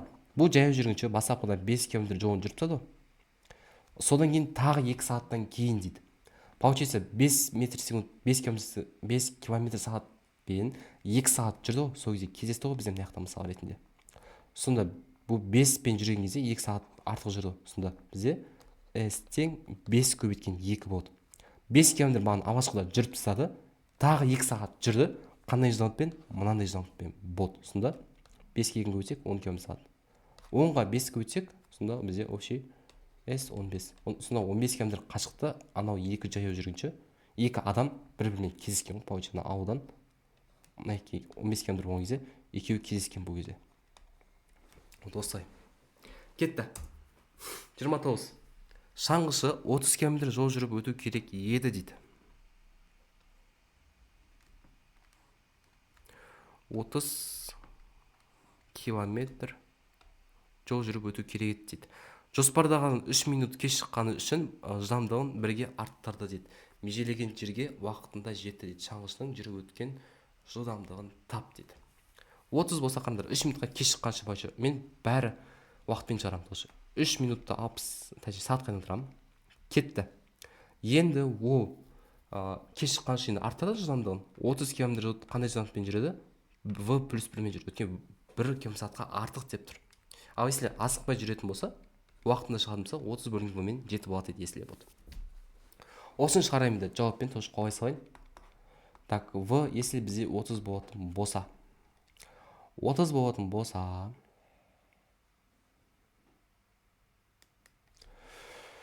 так, 30 плюс 1, мына жақта 30 шығады. Так, 30-да 60-қа бөлсек, примерно 1 бөлінген 20 шығады. 1 бөлінген 20-ны бөлсек, ол бізде 0,105. Енді 30-ды 31-ге бөлейік. Так, қосамын 0,96 дейді. 30 бөлсем 1 болады. Так, 967 екен мына жер. Қосайын екеуі. 0,967-ге қосамын 0,05-ті. 1-ден 0,1, 7 тең болады 1-ге дейді. Асып кетті. Мына жауап болмайды. Кетті, 24 қойып көрейік енді. 24 қойып көретін болсақ, 24-ке 1-ді қоссақ не болады? 25 болады. 24 шыға береді. Бағын яқта бізде 0,05 шықты. 30-ды 25-ке бөлсек 1-де 2. Енді 30-ды 24-ке бөлсек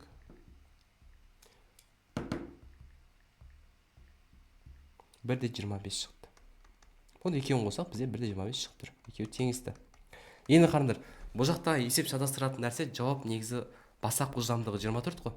Айтады, шаңғышының жүріп өткен жылдамдығы дейді. Получается, бұл кешікті ғой, кешікті. Енді бұл жылдамдығын арттырады ғой, қанша арттырады? v плюс 1-ге артады ғой бағана. Вот. Бұл бастапқы жылдамдығы 24 деген. Сонда 24-ке 1-ді қоссақ, тең болады 25. Сонда біздің дұрыс жауабымыз v емес с болады. Вот мысалдың есептері осылай келеді жалпы негізі. Если бастапқы жылдамдығын қандай жүрумен қандай мен жүру керек десе, біз 24-ті белгілейміз. А если жүріп өткен жылдамдығын тап десе, біз не істейміз? 25 деп белгілей салады екенбіз. Болды. Кетті. 30. А және В пункттерінің арақашықтығы 60 дейді.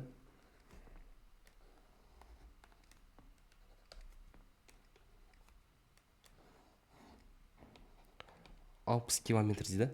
Екі пункттен бір уақытта бір-біріне қарама-қарсы жаяу жүргінші мен велосипедші шықты дейді. Мынау былай кетсе, велосипедші ой сурет чекемін мен таза, кетті. Мынау былай шықты дейді. Так, жаяу жүргіншінікі жылдамдығы 5-ке тең, велосипедшінікі 10-ға тең дейді. Онда неше сағаттан кейін кездеседі? Бағыт қарама-қарсы бот. Т тең s бөлінген v-ға салсам, уақыт тап дегенімізге. S бізде общий арақашықтық 60, жылдамдық қарама-қарсы болса, екеуін қосам.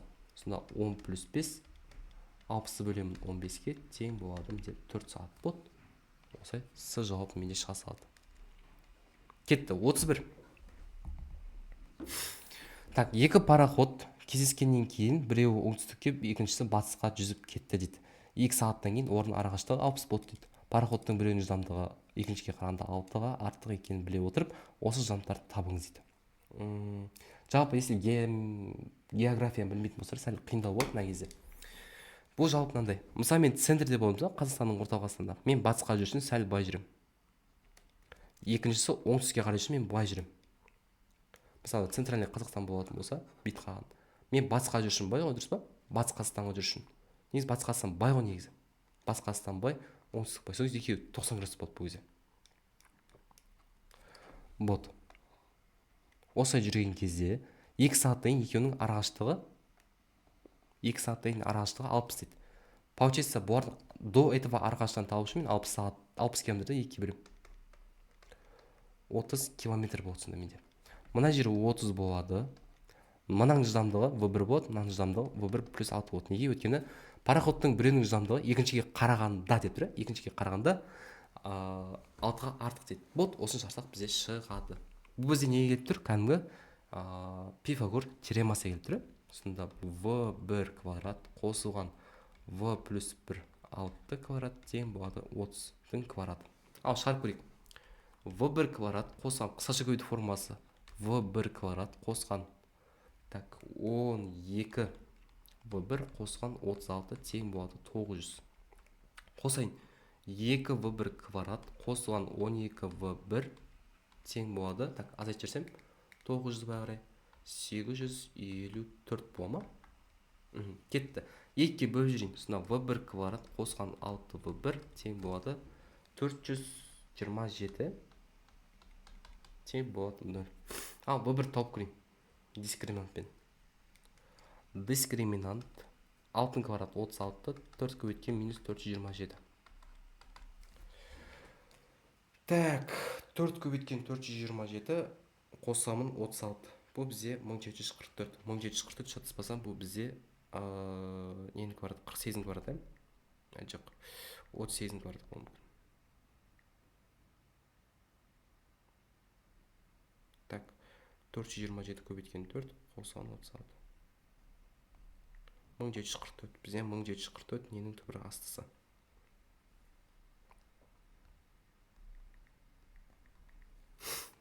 Так, что-то шықпай қалды. Мен дұрыс қойдым ба?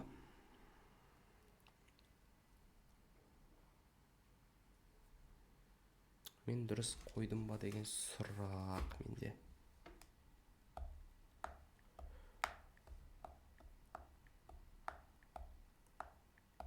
Екі V1 12 900-ден 36 алсам 864 екен ғой, ема 64, сонда мынау 12-ге бөлетін болсам 32 болады екен мынау. Вот, қателігім осы жерде екен. Ең шығатын шығар 432 көбейткен 4 қосқан 36. 64, 1764 бізде бол 48-дің квадраты емес, басқа нәрсенің квадраты болу керек бұл. 42-ның квадраты екен. Кетті, шығарайық енді. V1 тең болады. Плюс 6 болсын жері минус 6 болады. Плюс минус 42 бөлінген 2. Ал шығарайық. Бізде жылдамдық теріс мәнге ие болмайды, тең болады. Бізде тек қана оң мәндерге болады. Сонда минус 6 плюс 42 36, 36 неге бөлсек 18 шығады.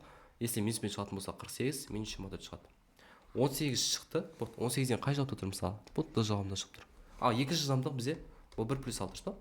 18-ге 6-ны қоссақ 24. Сонда 18-де 24 деген жауап шыға салады. Болды. Кетті. 32. Велосипедші әр минут сайын мотоциклшіден 800 метр аз жол жүріп отырғандықтан 30 километрлік жолға мотоциклшіге қарағанда 2 сағат көп уақыт жұмсайды. Мотоциклшінің жылдамдығын табыңыз дейді. Так. Бүйтіп алайын. Велосипедші велосипедші мотоциклшіден 800 метр аз жүрді дейді. Так. Бұны естіп алатын болсам.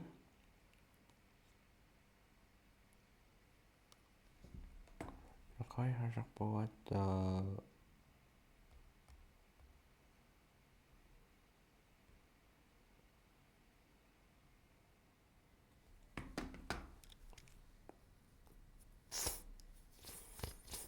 Так.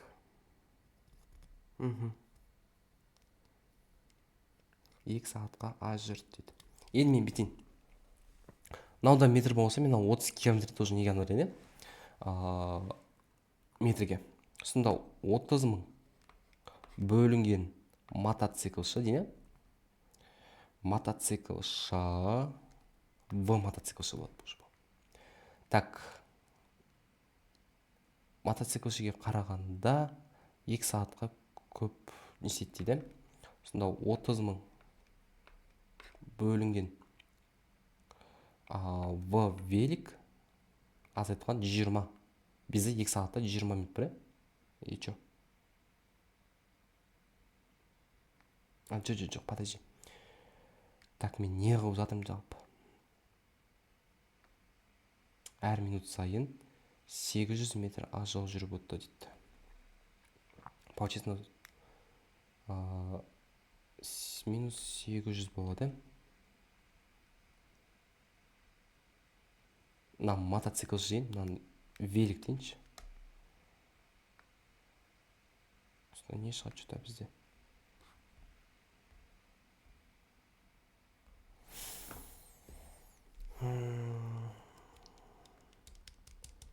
Что-то нәрсеп маған түсініксіздеу болып тұрған бар да. Бұны қалдырып кетсек тоже.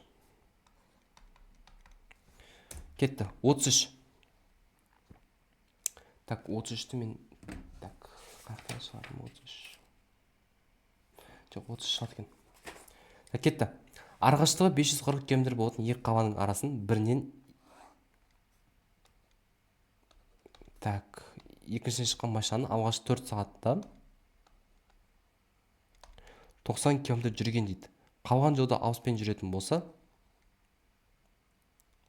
қалған жолда 60 км-мен жүретін болса, онда барлық жол қанша уақыт жұмсайды дейді.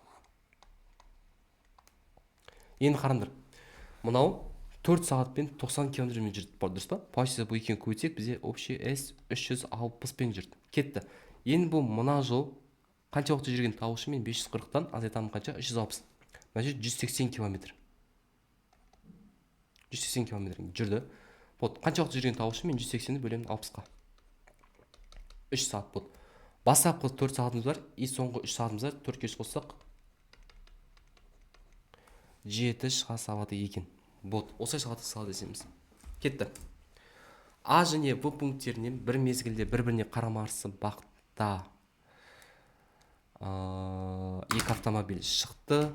Олар 1 сағаттан соң кездесіп, әрі қарай осы жылдамдықтармен жүрді дейді. Олардың біреуі В пунктінен А пунктіне жеткен уақытына қарағанда 27 минут кеш болды дейді. А және В пункттерінің арақашықтығы 90 болса, автомобильдің әрқайсысының жылдамдығын табыңыз дейді. Так, бұны қалай шығарамыз енді?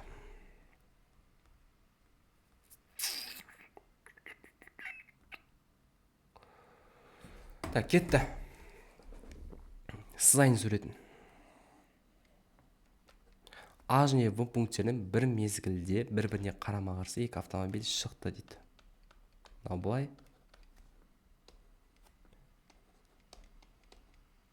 Мынау былай.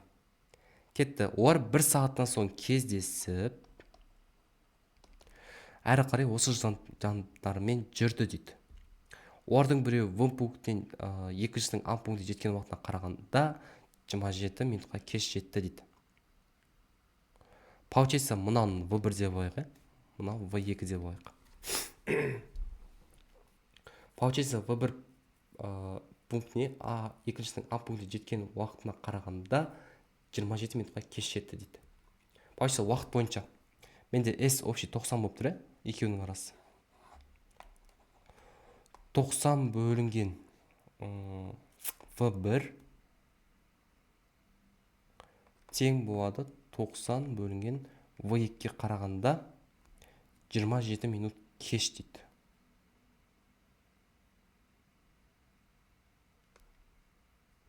Жиырма жеті минут кеш болатын болса, онда мынау 27 бөлінген 60 болады. Бұл кетті. Енді қараңдар. Бұл жақта жауап мынандай. Екеуі 1 сағатта кездескен болса, мен бүйтіп алсам болады. В тең болады, S бөлінген дұрыс па? Получается, S 90, уақыт бізде 1 сағат. Общий 90. Получается, екеуі қарама-қарсы жүрген кезде, бұлардың жылдамдықтарының қосындысы қаншаға тең болады? 90-ға тең болады екен. Енді қараңдар.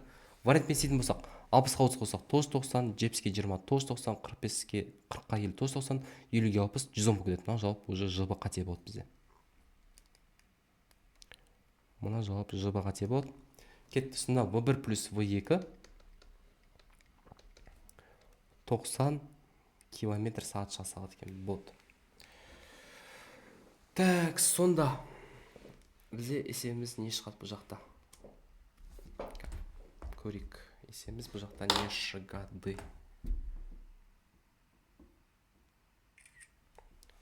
Есебіміз не шығады. Так, жүйесін құра салайын сразу.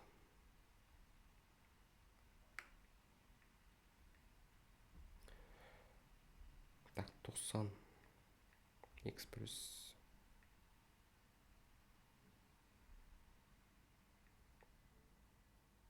мен шығады. Так, кетті. Жауаппен қоя салайын, мысалы 60 пен 30 дейді. 90 60.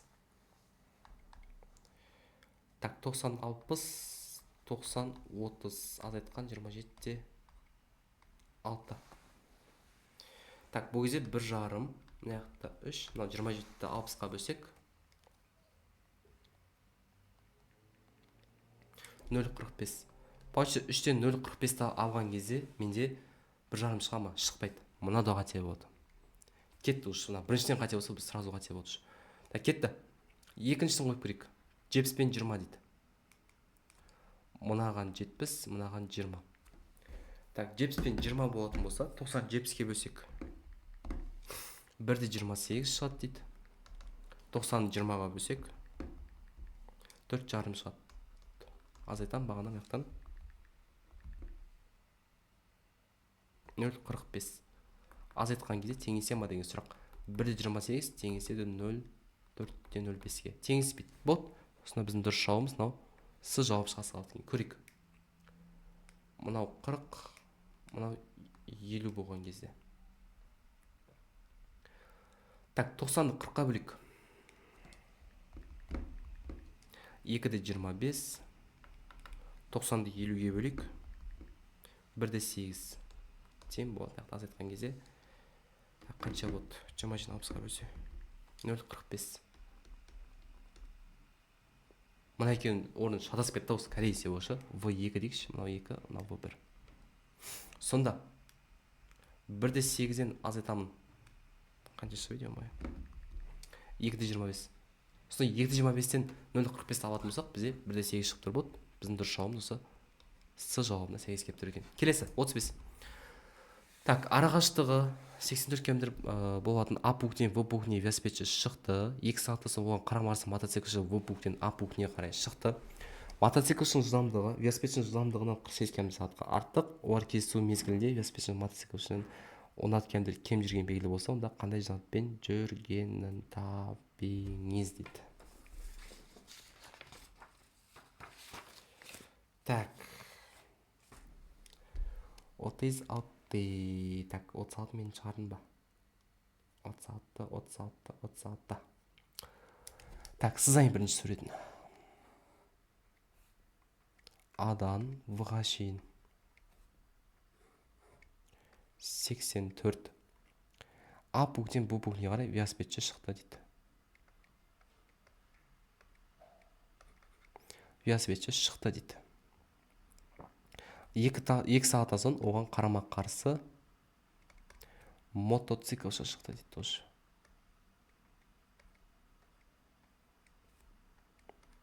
Мотоциклші шықты дейді. В пунктен А пунктіне қарай шықты. Мотоциклшінің жылдамдығы велосипедшінің жылдамдығына қарағанда 48-ге артық дейді. Олар кездесу мезгілінде велосипедшінің мотоциклшіден 16 км кем жүрген белгілі болса,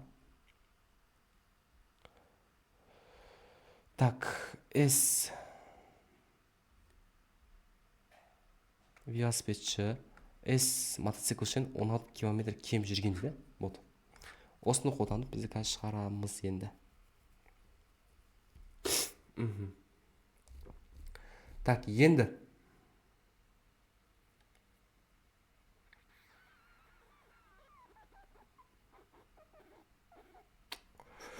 Так, бүйтсем қалай болады? Мен бүйтсем қалай болады? Так.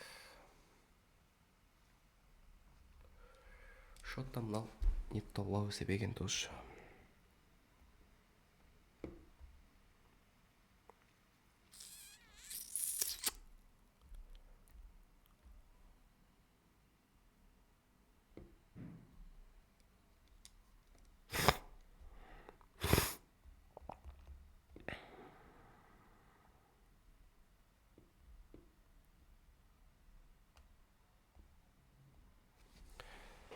Так, ауыр кездесу мезгілінде велосипедшінің мотоциклшіден 16 км кем жүрген белгілі болса, онда қандай жылдамдықпен жүрген тап дейді.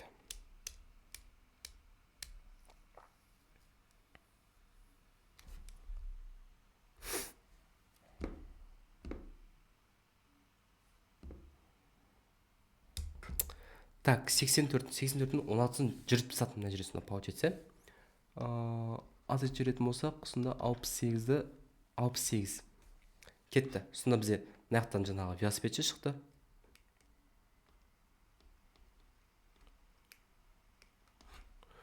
Мына жақтан мотоциклші шықса, мына жақтан жаңағы мынау велосипедші, мынау мотоциклші. Екеуі шықты. Арасында қанша болып тұр? 68. Қанша сағаттан соң кездесті? 2 сағаттан соң кездесті. Болды. Екеуінің жылдамдықтарын қосындысын тап десе, в мотоцикл қосылған в велик тең болады 68-ге бөлсек 34-ке тең болады. Вот, сонда бірақ қоссақ бізде шықпай қалайымдыр 34.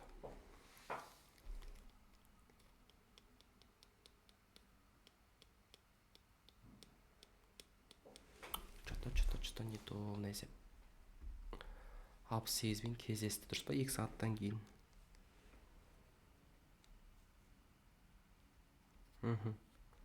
68-ге 2 бөлсек 34 дұрыс. Сонда 34-ке 16-ны қоссақ, бізде 50 жүрді. Енді қараңдар. Бізде 16 деп отқан мағына. Бізде нені кеді?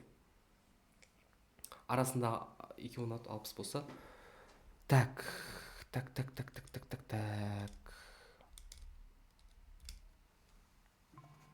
Мынау сонда 34 жүрсе, велик, мынау 50 жүріп тұр, осында получается, дұрыс па? Енді қараңдар, ол 34-пен жүрсе, қандай жылдамдықпен жүреді? Жаңағы в великпен жүреді. Тең дейміз да. Мотоциклші қандаймен жүрді? 50-мен жүрді. Бұның бірақ жылдамдығы неге қарағанда қанша артық? 48-ге артық. Вот. И плюс 2 сағат. Вот. Бағына кездескенде 2 сағатымыз шығып тұр. Вот, осыны шығарсақ бізде шығады. Енді логически түрде қарасақ, бізде великтің жылдамдығы мотоциклшіге қарағанда аз ғой. Сонда мен мысалы 22-ні, 12-ні, 18-ге 20-ны қойып көрем. А жауабы бойынша. Мынау 22-ге тең болса, сонда 34 бөлінген 22 тең болады. 50 бөлінген 22 бөлек 48 70 бөлінген 2. Ал, бөліп көрейін. 34 бөлінген 22 1-де 54 шығады екен. Тең 50-70-ге бөлсек 0,71 қосамыз 2. Сонда 2-де 71 тең болады 1-де 54 дейді. Дұрыс па? Дұрыс емес. Вот, мына жауап қате онда. 12-ні қойып керек. 12-ні қоятын болсақ, 34-ті 12-ге бөлемін. Мына жақта 12 бар. Сонда 60 болады мына жер. Мына жер 12 болады да, мына жер 60 болады. Ең шығарып көрейік. 34-ті 12-ге бөлетін болсам, менде 2-де 83, 3 деп кете береді, кетті. 5-6-ға бөлем 0,83, қосамын 0,83. Екеуін қосатын болсам, екеуі теңесіп тұр. Вот, 2-де 83 тең болады 2-де 83. Сонда біздің дұрыс жауабымыз осы В жауабына сәйкес келеді екен. Кетті. 36. Так, арғаштығы 59 км 2 аудан бір-біріне қарама-қарсы 2 жаяу жүргінші жолға шықты дейді. Бірінші жаяу адам 2 сағатта 7, ал екінші жаяу адам 3 сағатта 8 км жол жүреді дейді. Егер екінші жаяу жүргінші бірінші жаяу адамға қарағанда 1 сағатқа кеш шықса, онда бірінші жаяу адам кескенге дейін неше километр жол жүргенін табыңыз дейді. Так, кетті. Суретін сызайын. Тоже адам бұға дейін деп алайын. Арасы 59. Так, қарама қарсы бағытта 2 жаяу адам шықты дейді. Кетті. Енді бірінші адам 2 сағатта 7 км жүреді. Ал мынау 3 сағатта 8 км жол жүреді. Егер екінші жаяу адам бірінші жаяу адамға қарағанда 1 сағатқа кеш шықса, 1 сағатқа кеш шықса, онда бірінші жаяу адам кезгенге дейін неше километр жол жүрген дейді. Так, сонда мен мына екеуі общий қандай жылдамдықта жүрген табу үшін не істеймін? S бөлінген S тең VT, бұл жақта менде V деп отқан S бөлінген T, дұрыс па? Получается 7-ін 2-ге бөлім жылдамдықтары бойынша и 8-ді 3-ге бөлім. Сонда мынаған 3, мынаған 2, 21 плюс 16 астында 21. 21 емес, подожди, 2 3-ге өтсек 6 болады екен, кешірім сұраймын.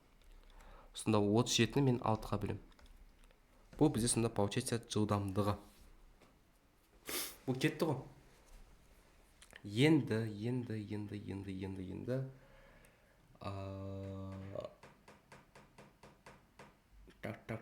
так.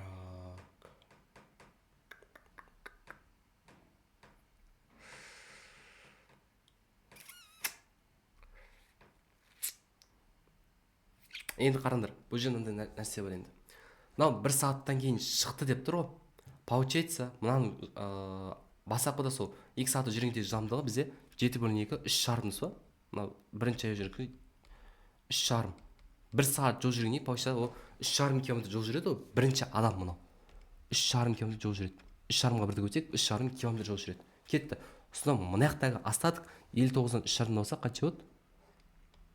55-те 5 болады. Бұл кетті. Енді мен ана екеуі салыстырмалы жылдамдық қой, дұрыс па? Қарама қарсы болсам екеуін қосам. Сонда бұл мынандай болып тұр ғой. 3,5-ын жүріп тастады. 3,5 жүріп тастады. Мынау былай келіп тұр. Мынаның жылдамдығы 7/2, мынаның жылдамдығы 8/3. Бірақ арасы қанша болып тұр? Жаңағы 59-дан 3,5 болсақ 55-те 5 болып тұр. Болды. Сонда қанша уақытта kesетінін табу үшін мен не істеймін? Жаңағы 55-те 5-ті S-ті бөлемін. Неге? V-ға. V менде 37/6 шықты. Сонда шығаратын болсақ бізде 9 деген сағат шығады. Сонда 9 сағаттан кейін кездесіп тұр бізде. Бұл кетті. Енді бұл кеттерін кетті. Енді. Так, 9 сағаттан кейін кездесті. Енді қараңдар. Бұл бағана 3,5 километрін жүрді. И тағы не істеді? Тағы осы жылдамдықпен 9 сағат жүрді. Сонда бізде 35 километр. Именно айтып тұр ғой. Бірінші жаяу адам кездескенге дейін неше километр жол жүрген дейді. Мына екеуі кездескенге дейін именно. Мысалы, маған нақты 59 болды. Мынау кездескенге дейін, мына екі адам кездескенге дейін 35 километр жүрген екен. Болды. Мына жерден именно. Вот. Есептің мағынасы осындай, сәл қиындау енді бұл есептер. Так, кетті 37. Жылдамдығы 84 болатын екі пойыз қабаның арасында 3 сағатта жүреді. Осы екі қабаның арасында 28 км сағатпен жүрген велосипедші қанша уақытта жүріп өтеді дейді. Сонда получается бізде S1 тең болады S2. Бұл жақтағы S2 деп отқан менде велосипедшінікі болса, S1 деп отқан менде пойыздікі болады. Сонда 84 көбейткен 3 тең болады 28 көбейткен Т велик. Осыны шығарам енді. 84-ке 3-ті көбейтсем 252-ні бөлемін 28-ге. Сонда менде Т велик тең болады 9 болды. Ол менде В жауап шыға салады екен. Кетті. 38. әуежайдан бір уақытта ұшып шыққан ұшақтардың біреуі батысқа, біреуі оңтүстікке бет алды дейді. Тура жаңағыдай. Мынау былай кетсе, мынау былай кетіп тұр. Олар 2 сағаттан кейін бірінен 1000 километр қашықта болды. Получится, ол 1 сағатта болса, 1000 мен 2-ге бөлем. 750 шығады. 1 сағатта получится арасы 750 болып тұр. Кетті. Егер бірінші ұшақтың жылдамдығы екінші ұшақтың жылдамдығының 75%-ын құрайды дейді. Сонда әрбір ұшақтың жылдамдығын тап дейді. Вот, кетті. Менде V1 0,75 V2 болса, мынау V2 болса. Вот, кәдімгі не келіп тұр? Пифагор теоремасы келіп тұр. 0,75-тің V2-нің квадраты қосылған V2-нің квадраты тең болады 750-дің квадратына. Так, 0,75-тің квадраты бізде 0,5625 V квадрат қосылған аяқта V2 квадрат тең болады 750-дің квадраты 562.500 қосайын енді. 1,5625 V квадрат тең болады 5600-500. Бөлемін осыны бір сонда менде V2 квадратын 360.000-ға тең болады. Осында менде V2 шығаратын болсақ 600-ге тең болады екен. Получается, біріншінің жылдамдығы 600, екіншілігін табу үшін мен істеймін 0,75-ге көбейте саламын. Осында менде 450. 600-де 450 деген д жауап шыға салады екен. Кетті. Келесі. Сағатына 85 км/сағат жол жүретін жүрдек пойыз С станциясынан Д станциясына дейін жол жүрді дейді.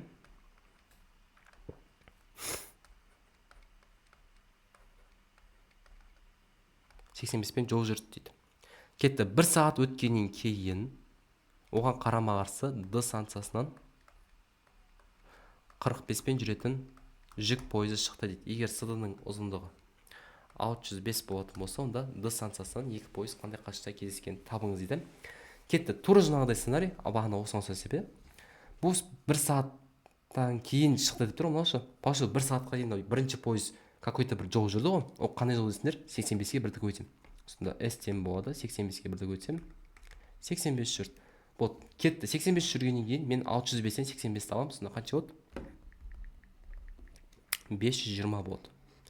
520. Мынау бірінші пойыз жылдамдығы 85-ге тең. Мынау екінші пойыз жылдамдығы 45-ге тең. Қанша уақыттан кейін kesеді дейді. Вот, не істеймін? Саламын да тең S бөлінген V. Бұл жақтағы менде S деп отырған 520 и V. Бұл жақта V менде қандай тұр? Қарама-қарсы болып тұр. Значит, мен қосам. 85-ге 45 120 130 болады екен. Так, и 4 сағат. Получается 4 сағаттан соң бұлар кездеседі. Енді бұл есепте менде сұрағаны Д станциясынан қандай қашықта кездеседі дейді. Сонда 45-ке 4 көбейтсем қанша болады?